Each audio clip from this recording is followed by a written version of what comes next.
வணக்கம் நண்பர்களே. RRB NTPC maths exam date வந்து 04/01/2021, அதாவது 4/1/2021 இன்று நடைபெற்ற என்டிபிசி எக்ஸாமில் கொஸ்டின்ஸ் நீங்கள் டிஸ்கஸ் பண்ண போகிறோம். இப்போ ஃபர்ஸ்ட் கொஸ்டின் என்னன்னா, if x is equal to y minus z, then x cube minus y cube plus z cube is.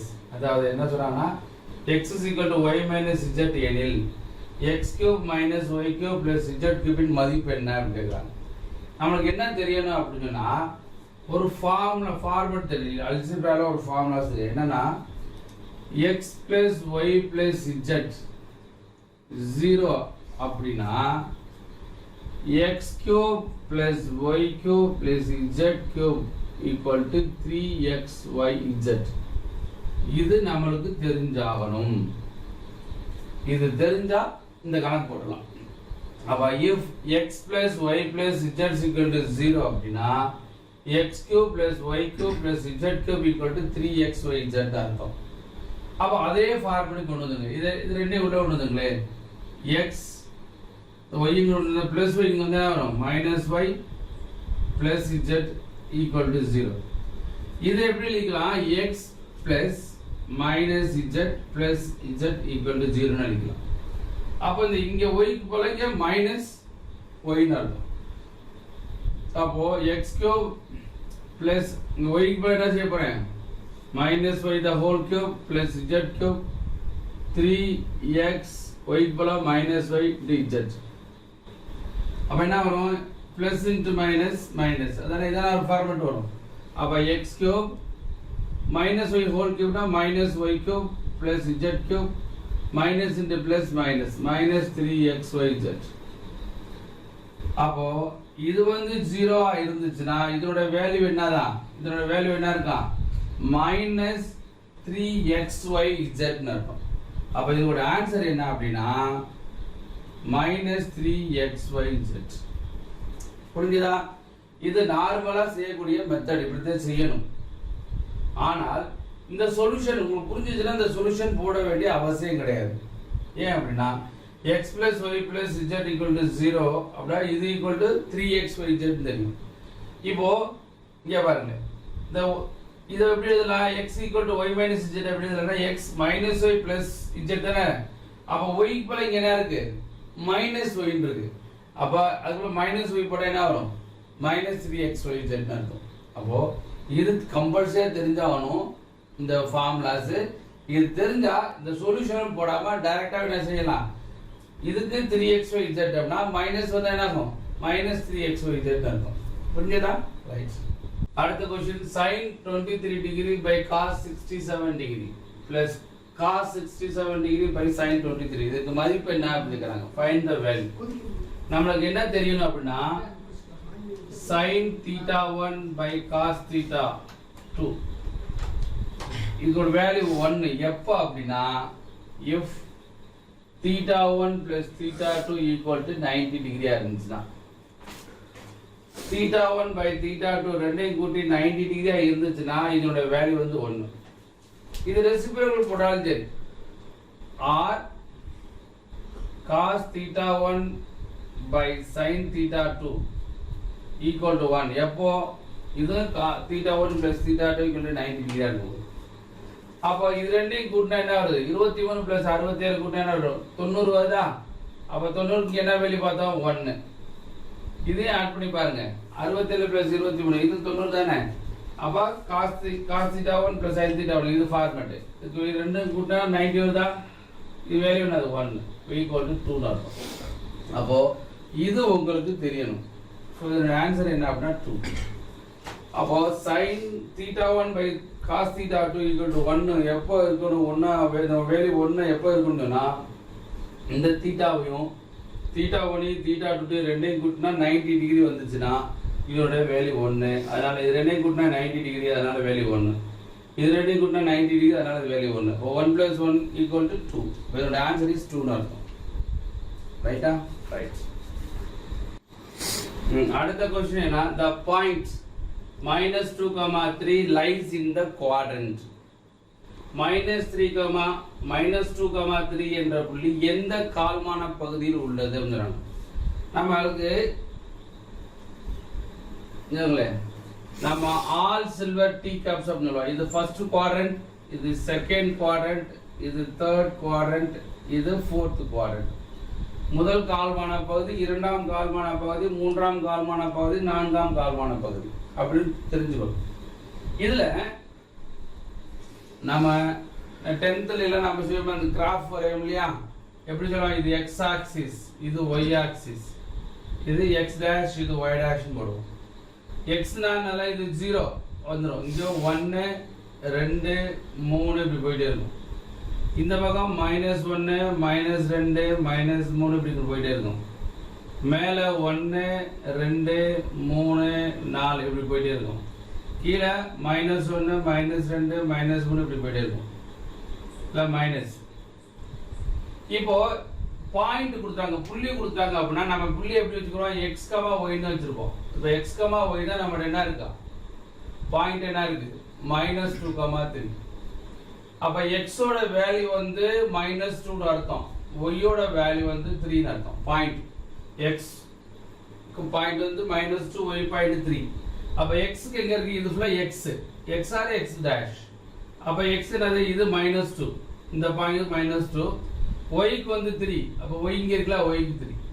அப்போ ரெண்டையும் சந்திக்கும் புள்ளி பார்க்கணும். ரெண்டையும் சந்திக்கிற புள்ளி எது இடம், இந்த இடம் தான் சந்திக்குது. இதே -2, 3 தான் இந்த பாயிண்ட் தான் -2, 3. அப்போ இது எந்த காலம், எந்த குவாட்ரண்ட், இது first quadrant, second quadrant, third quadrant, fourth quadrant. இது ஃபர்ஸ்ட், இது செகண்ட், இது தேர்டு, இது ஃபோர்த் குவாட்ரண்ட். இப்போ நம்மளுக்கு இந்த பாயிண்ட் எதுல லைஸ் ஆகுது, எதுல இருக்கு அப்படின்னா எந்த கால்பான பகுதியில் இருக்கு அப்படி, எத்தனாவது கால்பான பகுதி, இரண்டாவது கால்பான பகுதி தானே, செகண்ட் குவாட்ரண்ட். அப்ப இதுக்கு ஆன்சர் என்ன அப்படின்னா செகண்ட் குவாட்ரண்ட், இரண்டாம் கால்மான பகுதி. இதுக்கு என்ன ஆன்சர், இரண்டாம் கால்மான பகுதி. ஸோ இது வந்து பாயிண்ட் வச்சுறாங்க. ரொம்ப ஈஸியான கொஸ்டின் தான். நீங்க ஆல்ரெடி படிச்சிருந்தீங்கன்னாக்க நீங்க ஈஸியா இருந்திருக்கும். ஆல்ரெடி 9th 8th அதுலாம் இருந்த கொஸ்டின். ஓகேவா, ரைட். அடுத்து √3n = 729, then n = question mark. அதாவது √3n = 729 என்றால் n இன் மதிப்பு என்னன்னு கேட்குறாங்க.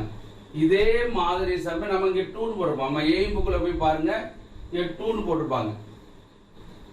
மேக்ஸிமம் நம்ம எய்ம் புக்கில் இருக்கிற மாதிரி நிறைய சம்ஸ், ரிப்பீட்டட் சம்ஸ் வருது, நிறைய கொஸ்டின்ஸ் அதுல இருந்து வருது. அதனால எய்ம் புக்கு வாங்கி படிக்கலாம், அல்லது எய்ம் கெரியர் e-learning.comல வந்து ஆன்லைன் கோர்ஸ் பண்ணிட்டு இருக்கோம், அதில் கிளாஸ் எடுத்துருக்கோம். நீங்கள் அதுல இருந்து கூட ஜாயின் பண்ணிக்கலாம். வீட்டில இருந்தே படிக்கணும்னு நினைச்சீங்கன்னாக்க அதுல இருந்து ஜாயின் பண்ணிக்கலாம், மினிமம் ஃபீஸ்ல தான். ரைட். இந்த கொஸ்டின்ஸ் எப்படி பண்றது அப்படின்னா, ஆக்சுவலாக நம்மளுக்கு என்ன தெரியணும், √x அப்படின்னா x⁻1/2 அர்த்தம். இப்போ √x அப்படின்னா x⁻1/2. இங்கே 3/1 ரூட் என்ன மீனிங், 3/n /1/2 அர்த்தம். ஈக்குவல் 729 எப்படி பிடிக்கலாம், 3 3 பிடிக்கணும். 3 × 3 × 3 27, 27 × 27 729. அப்ப 3/6 ன்னு அர்த்தம். அப்ப என்ன வரும், 3 ரெண்டையும் மல்டிப்ளை 3/n/2 = 3/6. பேஸ் 2 ஈக்குவலா இருந்தா பவர் 2 ஈக்குவல் அர்த்தம். So n/2 = 6. 2 மல்டிப்ளை n = 12 ன்னு அர்த்தம். அப்ப என்னோட மதிப்பு 12. இதே போய் பாருங்க, எய்ம் புக்ல சேம் சம், ஆனா இங்க 2 போட்டுருப்பேன். 2 போட்டு கிட்ட வேற வேல்யூ போட்டுருப்பேன். அதுலயும் 2 தான் ஆன்சர் வந்துருக்கும். புரிஞ்சுதா, ரைட். நெக்ஸ்ட் போயிடலாமா. நெக்ஸ்ட் क्वेश्चन है, the difference between simple interest and compound interest for 2 years is ₹1000. If principal is ₹25,000, then find the rate of interest. அதாவது என்ன சொல்றாங்க அப்படின்னா, ரூபாய் 25,000க்கு 2 வருடங்களுக்கு கூட்டு வட்டிக்கும் தனி வட்டிக்கும் உள்ள வித்தியாசம் ரூபாய் 1000 என்றால் வட்டி வீதம் என்ன? சேம் டைப் ஆஃப் சம்ஸ் நம்ம புக்ல எய்ம் புக்ல இருக்கு. நம்ம நேத்து குரூப் 1 டிஎன்பிஎஸ்சி இருக்கிற குரூப் 1 எக்ஸாம்ஸ்ல இதே மாதிரி சம் குரூப் 1 எக்ஸாம்ல கேட்டாங்க. டிஎன்பிஎஸ்சி குரூப் 1 எக்ஸாம்ல இதே மாதிரி சம் கேட்டாங்க. இதே மாதிரி சம்ஸ் நம்ம எய்ம் புக்ல நிறைய சம்ஸ் நம்ம நடத்திருக்கோம், நீங்க போய் பாருங்க. சரி, இப்போ இதுல நம்ம என்ன செஞ்சிருக்கோம், நாங்க முதல் வட்டி வீதம் கண்டுபிடிக்கணும். காம்பவுண்ட் இன்ட்ரெஸ்ட்டுக்கும் சிம்பிள் இன்ட்ரெஸ்ட்டுக்கும் ரேட் ஆஃப் இன்ட்ரெஸ்ட் என்னன்னு பார்க்க போறோம். எவ்வளவு 25,000 ரூபாய்க்கு 1000 ரூபாய் வட்டி அப்படின்னா 100க்கு என்ன 100% பார்க்க போறோம். இது என்னது rate of interest for simple interest compound interest. இந்த 2 0 அடிச்சுங்க. அப்ப இந்த 0 அடிச்சிங்கனாக்க 4. அப்ப எத்தனை பர்சன்டேஜ் அப்படின்னா சிம்பிள் இன்ட்ரெஸ்ட்டுக்கு காம்பவுண்ட் இன்ட்ரெஸ்ட்டுக்கும் difference of rate of interest 4% இருந்துச்சுன்னா ரேட் ஆஃப் பர்சன்டேஜ் என்ன அப்படின்னா 20%. நீங்க போய் பாருங்க எய்ம் காம்பவுண்ட் இன்ட்ரெஸ்ட்ல இந்த மாதிரி சம்ஸ் நிறைய சம்ஸ் நடந்திருப்பேன். பார்த்தோன்னா ஃபிராக்ஷன் ஆஃப் செகண்ட் ஆன்சர் சொல்ற மாதிரி காம்பவுண்ட் இன்ட்ரெஸ்ட்க்கு சிம்பிள் இன்ட்ரெஸ்ட்க்கு ரேட் ஆஃப் இன்ட்ரெஸ்ட் 4% இருந்துச்சுன்னா கண்டிப்பா வட்டி வீதம் என்ன இருக்கும் 20% இருக்கும் அப்படின்னு சொல்லுவோம். இதே நீங்க போய் பாருங்க சிஐ எஸ்ஐயோட ரேட் ஆஃப் பர்சன்டேஜ் வந்து 1% இருந்துச்சுன்னா வட்டி வீதம் என்னது 10%. அதே மாதிரி சிம்பிள் இன்ட்ரெஸ்ட் காம்பவுண்ட் இன்ட்ரெஸ்ட்டுக்கும் ரேட் ஆஃப் பர்சன்டேஜ் 4% இருந்துச்சுன்னா வட்டி வீதம் என்னது 20%. சிம்பிள் இன்ட்ரெஸ்ட் காம்பவுண்ட் இன்ட்ரெஸ்ட்க்கு 9% இருந்துச்சுன்னா ரேட் ஆஃப் பர்சன்டேஜ் 30%. இந்த மாதிரி நான் ரொம்ப ஷார்ட்கட்ல ஃபிராக்சர் ஆஃப் செகண்ட்ல போடுற மாதிரி நம்ம டேபிள்லாம் கொடுத்துருப்போம். அப்ப அந்த டேபிள் தெரிஞ்சிச்சுன்னா நீங்க இந்த கணக்கை நீங்க பார்க்காம செய்ய முடியும். எப்படி பார்க்காம செய்யலாம் அப்படின்னு சொன்னா இங்க வர எழுத வேண்டிய அவசியம் கிடையாது, எதுவுமே தேவையில்லை, இந்த சொல்யூஷனே வேணாம். அப்போ 25,000 ரூபாய்க்கு 1000 ரூபாய் எத்தனை பர்சன்டேஜ் பார்க்கணும். 1% அளவு 250 ரூபா. இப்போ எத்தனை 250 ரூபா இருக்கு 4 250 ரூபா. அப்போ 4%. காம்பவுண்ட் இன்ட்ரெஸ்ட்க்கு சிம்பிள் இன்ட்ரெஸ்ட்க்கு ரேட் ஆஃப் பர்சன்டேஜ் எவ்வளவு 4% டிஃபரன்ஸ். அப்ப 4% டிஃபரன்ஸ் இருந்துச்சுன்னா கண்டிப்பா ரேட் ஆஃப் இன்ட்ரெஸ்ட் எவ்வளவு 20%. the answer is 20%. இந்த மாதிரி நீங்க எழுதாம செய்ய தெரியணும். நீங்க எழுதாம செய்ய தெரியணும் அப்படின்னா நீங்க போய் என்ன செய்யணும் aimcareerelearning.com நம்ம ஆப்டிடியூட் கிளாஸ் போட்டுருப்போம். ரயில்வே எக்ஸாம்ஸ்க்குமே ஆன்லைன் கிளாஸ் நீங்க வீட்ல இருந்தே படிக்கிற மாதிரி நாங்க வந்து ஒரு ஆன்லைன் கிளாஸ் போடுவோம், இ-லேர்னிங் கிளாஸ். அதில் போய் ஜாயின் பண்ணிங்கனாக்க இந்த மாதிரி சம்ஸ் எல்லாம் நீங்க ஈஸியா ஃபிராக்ஷன் ஆஃப் செகண்ட்ல உங்களால போட முடியும். ஓகேவா? அடுத்த question, if rupees 10,000 becomes 14,641 in 4 years find the compound rate of interest. அவன் என்ன சொன்னா ரூபாய் 10,000 என்பது கூட்டு வட்டியில் 4 வருடங்களுக்கு மொத்த தொகை ரூபாய் 14,641 ஆகிறது என்றால் வட்டி வீதம் என்னன்னு கேட்குறாங்க. இதுக்கு நார்மலா ஃபார்முலா போடுவீங்க இல்லையா, காம்பவுண்ட் இன்ட்ரெஸ்ட்லாம் ஃபார்முலாலாம் போடுவான். அந்த ஃபார்முலாலாம் போடுவாங்க. என்ன ஃபார்முலா போடுவீங்க? P of 1 + r/100 whole power n. இந்த மாதிரி ஃபார்முலாலாம் போடுவோம் இல்லையா. அப்போ இந்த ஃபார்முலாலாம் நீங்கள் போடக்கூடாது, போட்டிங்கன்னா ரொம்ப டைம் ஆகும். அதுக்கு ஈஸி வே என்ன அப்படின்னா இங்கே 1000 rupees பிரின்சிபல் இருக்கு. இது வந்து பிரின்சிபல் அமௌண்ட் என்ன அப்படின்னா 14,641 இருக்கு. எத்தனை வருஷம்? 4 years. அப்போ 4 yearsனா root of 4. அப்ப இது root of 4 போடுது. இது root of 4 எடுத்தீங்கன்னாக்க அப்ப என்ன வரும் 10 கிடைக்கும். இது 4 root எடுத்தனே வரும் 11 கிடைக்கும். ஆக்சுவலா என்ன பண்ணீங்க இது என்ன பண்ணீங்கன்னா 4 power 10 power 4. இது 4 11 power 4. அப்போ என்ன செய்யலாம்? எப்படி கேன்சல் ஆகும்? 10 power 4 இது ரூட் அப்படின்னா என்ன செய்யலாம் into 1/4. 11 power 4 into 1/4. 4 4 cancel. y equal to 10:11. இது the basics தெரியணும். தெரிஞ்சிச்சுன்னா டைரக்டா நீங்க போடலாம். அப்ப பிரின்சிபல் 10 அமௌண்ட் வந்து 11. அப்ப எவ்வளவு இன்க்ரீஸ் ஆகுது? 10 ரூபாய்க்கு 1 ரூபாய் இன்க்ரீஸ் ஆகுது. அப்ப 10 ரூபாய்க்கு 1 ரூபாய் இன்க்ரீஸ்னா 100க்கு என்ன? ரேட் ஆஃப் இன்ட்ரெஸ்ட் எவ்வளவு 10%. அப்ப the answer is 10%. புரிஞ்சதா? இது இங்க ஃபார்முலா போட்டு இங்க டயத்தை வேஸ்ட் பண்ண அவசியம் கிடையாது. அப்ப இது கணக்கு எழுதாம செய்ய முடியுமா? டெஃபினட்டா எழுதாம செய்ய முடியும். எப்படி செய்யலாம் அப்படின்னு சொன்னா இங்க 4 வருஷனால இங்க எதுனா 10 power 4னா 10 எடுத்துக்கங்க. இங்க 11 power 4னு வரும். அப்ப 11 10 ரூபாய் பிரின்சிபல் முதல் அப்படின்னா 11 ரூபாய் அமௌண்ட் மொத்த தொகை.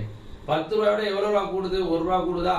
இப்போ 10க்கு 1 அப்படின்னா 100க்கு என்ன 10%. The answer is 10%. Are you clear? அது மாதிரி நீங்கள் வந்து இந்த மாதிரி நிறைய சம்ஸு நீங்கள் பார்த்து படிக்கணும். நீங்கள் ஃப்ராக்ஷன் ஆஃப் செகண்டில் போடணும். நீங்கள் பார்க்காம இப்போ ஒரு கொஷினை பார்த்து நான் ஆன்சர் சொல்லணும் அப்படின்னா கண்டிப்பாக எய்ம் கேரியர் e-learning.com வெப்சைட்டில் போனீங்கன்னாக்க நம்ம ஆப்டிடியூட் கிளாஸ் போட்டிருக்கோம், அல்லது ரயில்வே எக்ஸாம்ஸ் கிளாஸ் போட்டிருக்கோம். ரொம்ப மினிமம் ஃபீஸாக சேர்ந்து படிக்க கண்டிப்பாக உங்களால் ஜெயிக்க முடியும். ஓகேவா? Next question.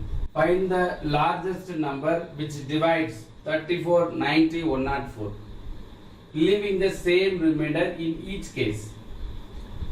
என்ன சொல்றேன்னா ஒரு பெரிய எண்ணால்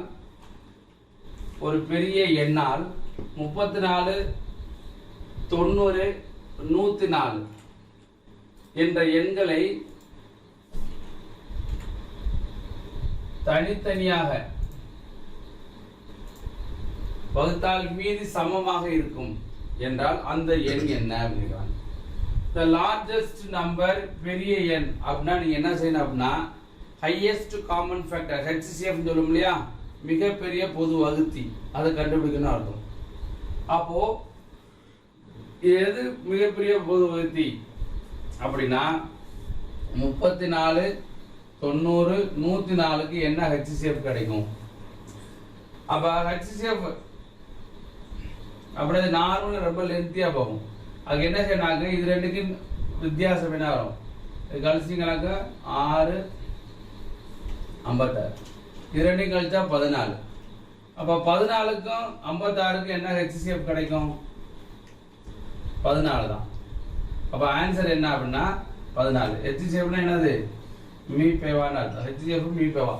இதே மாதிரி சம்பளம் நீங்க போய் பாருங்க. எய்ம்ல நான் எய்ம் புக்கில் போட்டிருக்கோம், எய்ம் e-learning.comலயே நம்ம கிளாஸ் எடுத்துருவோம். முதல்ல சேம் டைப் ஆஃப் சம்ஸ், நான் இதே நம்பர் கிடையாது, வேற நம்பர், இதே டைப் ஆஃப் சம்ஸ் நம்ம புக்கில் இருக்கு. அது மாதிரி நிறைய சம்ஸ் வந்து நீங்க புக்கில் இருக்கு, நீங்க பாருங்க, அதை பார்த்து படிங்க, வெற்றி பெற வாழ்த்துக்கிறோம். மறந்துடாம ரிப்பீட்டட் கொஸ்டின்ஸ் அப்படின்னா அதே கான்செப்ட் நிறைய கொஸ்டின்ஸ் வருது. நீங்க பழைய கொஸ்டினை டிஸ்கஸ் பண்ணீங்கன்னாக்க கண்டிப்பாக அடுத்து எழுதக்கூடிய நண்பர்கள் கண்டிப்பாக இன்னும் நிறைய கொஸ்டின்ஸ் அட்டன் பண்ணி நிறைய கொஸ்டின் ரைட் வாங்க. அதனால கடுமையாக உழைங்க, வெற்றி பெற வாழ்த்துக்கிறோம். நம்ம எய்ம் கேரியர் யூடியூப் சேனலிலும் ஹேமாசிட்ரா ஸ்டடி சர்க்கிள் யூடியூப் சேனலில் வந்து நாங்கள் 2000 கிளாஸ் வரைக்கும் எடுத்துருக்கோம். அதை படிச்சுமே நீங்கள் பாஸ் பண்ணலாம். அதற்கு மேலே நீங்கள் இன்ஸ்டியூட்ல வந்து படிக்கணும்னா மதுரையில் வந்து படிக்கலாம், ஹாஸ்டல் வசதி உண்டு. அப்படி இல்லைன்னா நீங்கள் வீட்டிலேருந்தே படிக்கணும்னா நம்ம எய்ம் கேரியர் e-learning.com இந்த வெப்சைட் போனீங்கன்னாக்க நீங்கள் வீட்டிலேருந்தே படிக்கிற மாதிரி நாங்கள் ஆன்லைன் கிளாஸ் வச்சுருக்கோம். அதில் ஜாயின் பண்ணி படிங்க. நீங்கள் எங்கே இருந்தாலும் சரி, எப்படி படித்தாலும் சரி, எந்த இன்ஸ்டியூட்டில் படித்தாலும் சரி, நம்மளுடைய மெயின் எய்ம் என்ன, நீங்கள் பாஸ் பண்ணணும். நன்றி நண்பர்களே, நன்றி, வணக்கம்.